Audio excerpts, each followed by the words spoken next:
suppression of self. Now, this is far more dangerous than you might think. When the need for acceptance is greater than the need to be who we truly are, well, our true self slowly begins to die. That suppression of self is something that comes naturally to so many of us that we don't even notice that we're killing the person we were meant to be. Now, where does it come from? Well, it comes from our childhood, because as infants and as children, we are completely dependent upon our parents for survival, physically and emotionally. We learn from an early age to censor what we can and cannot express. There is an instinctual drive and a sensitivity to pick up on the signals that tell us when our parents or caregivers are themselves unhappy, angry, frustrated, sad, etc. And when a parent becomes emotionally unavailable due to their own emotions, well, that poses a great risk to the child's attachment to that parent. So the child learns to quash, to control, and yes, suppress what it is they truly feel and what they can express, so that they don't, pose any risk to that attachment with the parent. Now, this is not about having a go at parents. It would be fair to say, I think, that almost without exception, parents love their children and they're doing their utmost to care for them. What I'm talking about is how the infant or the child interprets and processes a parent's emotions and the risk that that poses to, well, how the parent can then support the child. And it's all instinctual, it's emotional, there's no logic to it, and it's certainly not intentional. The point is that it's from an early age that we develop that desperate need to be accepted by other people.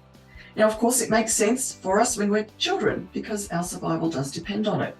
But once we're adults, that desperate need for attachment and acceptance, it can then turn into being harmful.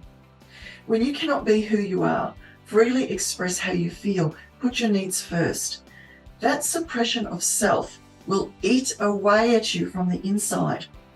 Not only does it cause, mental and emotional stress, there are then implications to your physical health. Now, I encourage you to watch a video by Dr. Gabor Maté, and I'll put a link to it in the comments section. And here he delves into the concept in much more detail.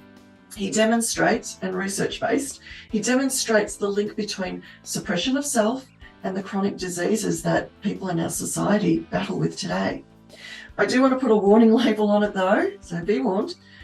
Some people will find it confronting, particularly people who put themselves last, who put everyone else's needs above their own, who believe they must be nice, well-behaved, not being inconvenienced. However, I do think it's really important for people to understand just how harmful it is to hide who you are, what you want, and how you feel, and not showing up as your true self. As adults, we need to shift the scales, all right, of what's most important. We need to raise the need for being true to ourselves above the need to people please.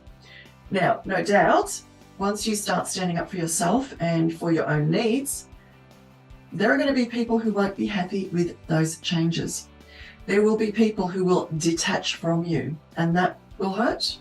But you have to ask yourself, did they want to be in a relationship with you, the real you? Or did they want you in their life because of some purpose that you served for them? You only get one life, and it's time to stop living it based on what everyone else wants and who they expect you to be. There's only one true you, so it's time for you to come out of hiding. I'm Vera Herman. I'll catch you next time.